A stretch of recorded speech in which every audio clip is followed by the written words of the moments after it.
عن أبي هريرة رضي الله تعالى عنه قال سمعت رسول الله صلى الله عليه وسلم يقول جعل الله الرحمة 100 جزء فأمسك عنده 99 وأنزل في الأرض جزءا واحدا فمن ذلك الجزء يتراحم الخلائق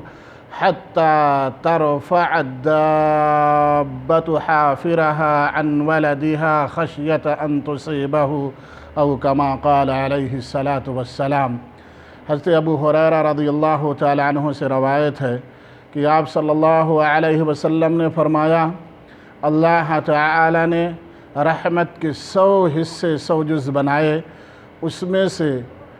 99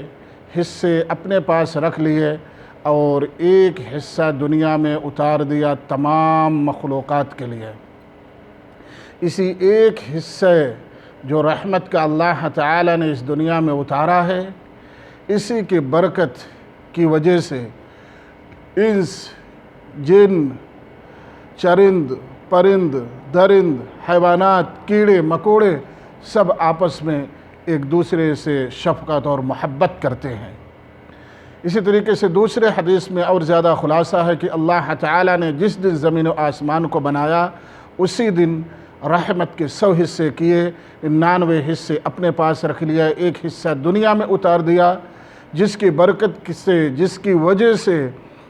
اے حیوانات، اے چرندے، پرندے، خوخار جانور، اژدہے، اے کیڑے مکوڑے، انسان و جنات ایک دوسرے سے پیار و محبت کرتے ہیں، ایک دوسرے پر شفقت کرتے ہیں، ایک دوسرے کے لیے مہربانی کرتے ہیں، ایک دوسرے پر رحم کرتے ہیں۔ آپ علیہ السلام نے مزید فرمایا کہ جب قیامت کا دن ہوگا، اللہ تعالی اس ایک حصے کو جو دنیا کے اندر اتار دیا تھا، اس رحمت کو، اس پیار کو بھی اپنے پاس لے لے گا اور مکمل کر لے گا 100 حصے کو، پھر اپنے بندوں کے درمیان فیصلہ کرے گا۔ میرے دوستو، یہاں سمجھنے کی بات یہ ہے کہ جس کریم کے پاس، جس رب کے پاس، جس رحمان الرحیم کے پاس 99 حصے ہیں رحمت کے، وہ اللہ اپنے بندوں سے پیار نہیں کرے گا، وہ اللہ اپنے بندوں پر رحم نہیں کرے گا۔ آج ہمارے بہت سارے بھائی اس لیے گمراہ ہیں، ان کا کہنا ہے کہ میں تو بہت بڑا گنہگار ہوں، میں تو بہت بڑا مجرم ہوں، میری رب کیسے سنے گا، میں نے تو رب کی بڑی نافرمانی کی ہے۔ میرے دوستو ذرا سوچو، میرے پیارے مسلمان بھائیوں ذرا سوچو، اللہ نے رحم کے 99 حصے اپنے پاس رکھے ہیں، ایک حصے اتارا ہے جس میں ساری مخلوق شامل ہے، چرند برند، حیوانات، کیڑے مکوڑے، انسان، سب۔ اسی حصے میں سے ہماری ماں کو بھی پیار ملا ہے، جس کی وجہ سے ماں اپنے بچے سے پیار کرتی ہے، ماں اپنے بچے سے شفقت و مہربانی کرتی ہے۔ آپ ہمیں یہ بتائیں کہ آپ کتنی بڑی نافرمانی اپنی ماں کی کر لیں، اس کی شان میں گستاخی کر لیں، اس کے سر نیچا کر دیں، لیکن اگر ماں کے پاس آ کر کے روئیں کہ ماں مجھے معاف کر دے، میں تیرے سامنے سر جھکاتا ہوں، کیا تمہاری ماں معاف کرے گی یا نہیں؟ ہم نے دیکھا ہے قتل کر دیتے ہیں، اس قتل کی وجہ سے ماں باپ کو جیل جانا پڑتا ہے، لڑکیاں لے کر کے بھاگ جاتے ہیں یا لڑکیاں بھاگ جاتی ہیں، ماں باپ کا سر ہمیشہ کے لیے جھک جاتا ہے، کہیں نگاہ اوپر کر کے بات نہیں کر سکتے ہیں۔ لیکن پھر بھی جب کبھی ماں مہینے 2 مہینے کے بعد اولاد اپنے گھر لوٹ کر کے آتی ہے تو پھر وہی ماں باپ اپنے سینے سے لگا دیتے ہیں، اسی اولاد کو جس نے ان کو رسوا کیا، ذلیل کیا، کہیں کا نہ چھوڑا، لیکن محبت اور پیار کا یہ عالم ہوتا ہے کہ ان کے سارے جرائم کو معاف کر کے اپنے سینے سے لگا لیتے ہیں۔ اس ماں کو یہ پیار و شفقت رحمت کہاں سے ملے؟ اس ایک حصے سے جو اللہ تعالیٰ نے اتارا ہے، اور جس رب کے پاس، جس اللہ کے پاس، جس الہ کے پاس، جس رحمان و رحیم کے پاس 99 حصے محبت اور رحم کے ہیں،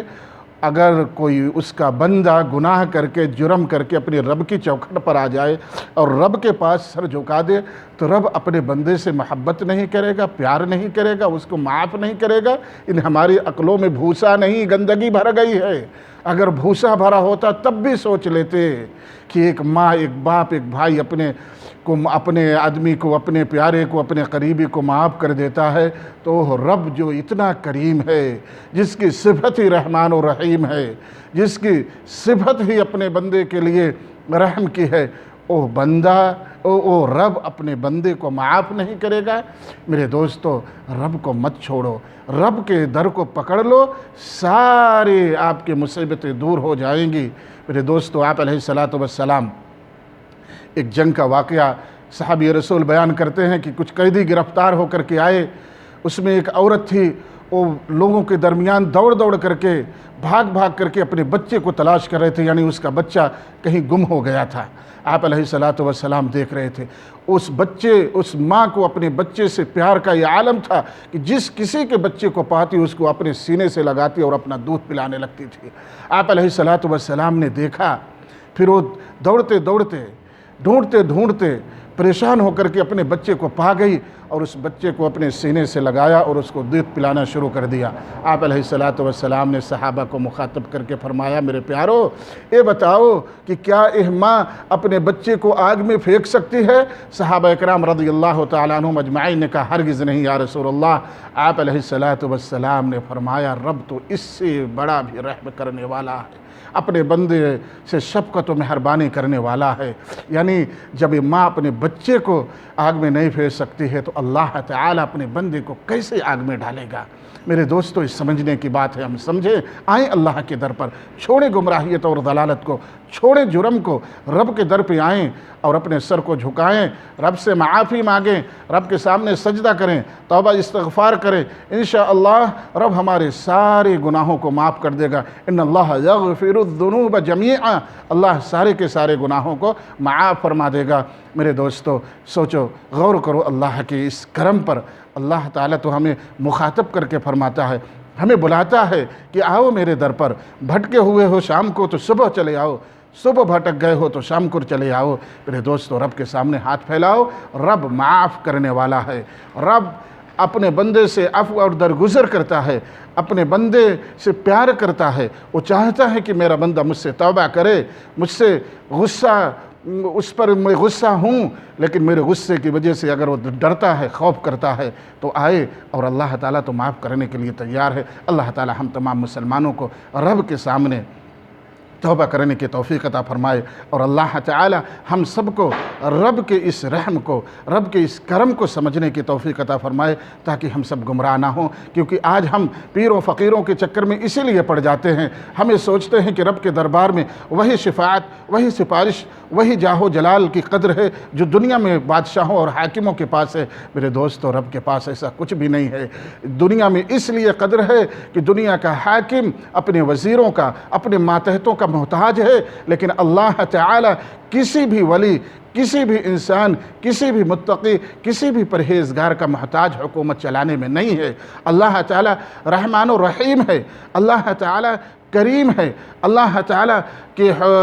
مٹھی میں پوری دنیا کی حکومت ہے، اس لیے اللہ کے دربار میں کسی کے جاہ و جلال کا کوئی وقار نہیں ہے۔ دنیا کے بادشاہوں اور وزیروں کی مثال رب سے نہ دو، لیس کمثلہ شیء، اللہ جیسا کوئی نہیں ہے۔ اور جب ہم اللہ کو دنیا کے حاکموں سے ملاتے ہیں تبھی ہماری گمراہیت شروع ہوتی ہے اور ان پاکھنڈیوں کا دھندا شروع ہوتا ہے، پھر وہ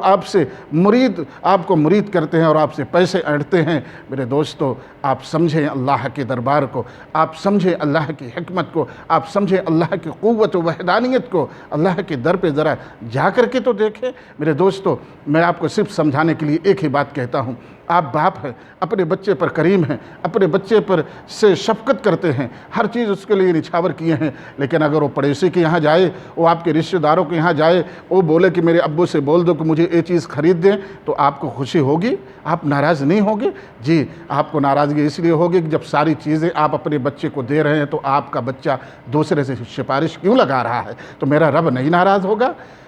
اللہ نہیں ناراض ہوگا؟ رحمان و رحیم نہیں ناراض ہوگا کہ میں اپنے بندے کے لیے ساری چیزیں نچھاور کر دیا، پوری کائنات اس کے لیے بنا دیا، پھر بھی وہ میرے در کو چھوڑ کر کے دوسروں کو میرے دربار میں سفارش لے آ رہا ہے؟ میں تو کوئی چیز اس سے روک نہیں رکھا ہوں، پھر بھی دوسرے کو لے کر کے آ رہا ہے میرے پاس سفارش، تو اللہ بھی ناراض ہوگا، جب آپ ناراض ہوتے ہیں آپ کو اپنی عزت خراب ہوتے ہوئے لگتی ہے اور اللہ کی شان نہیں خراب ہوتی ہے کہ اللہ کے در کو چھوڑ کر کے دوسرے کے در پہ چلے جاتے ہو؟ میرے دوستو، سمجھو اللہ کی قدرت کو، سمجھو اللہ کی قوت کو۔ اللہ تعالی ہم تمام لوگوں کو صحیح سمجھ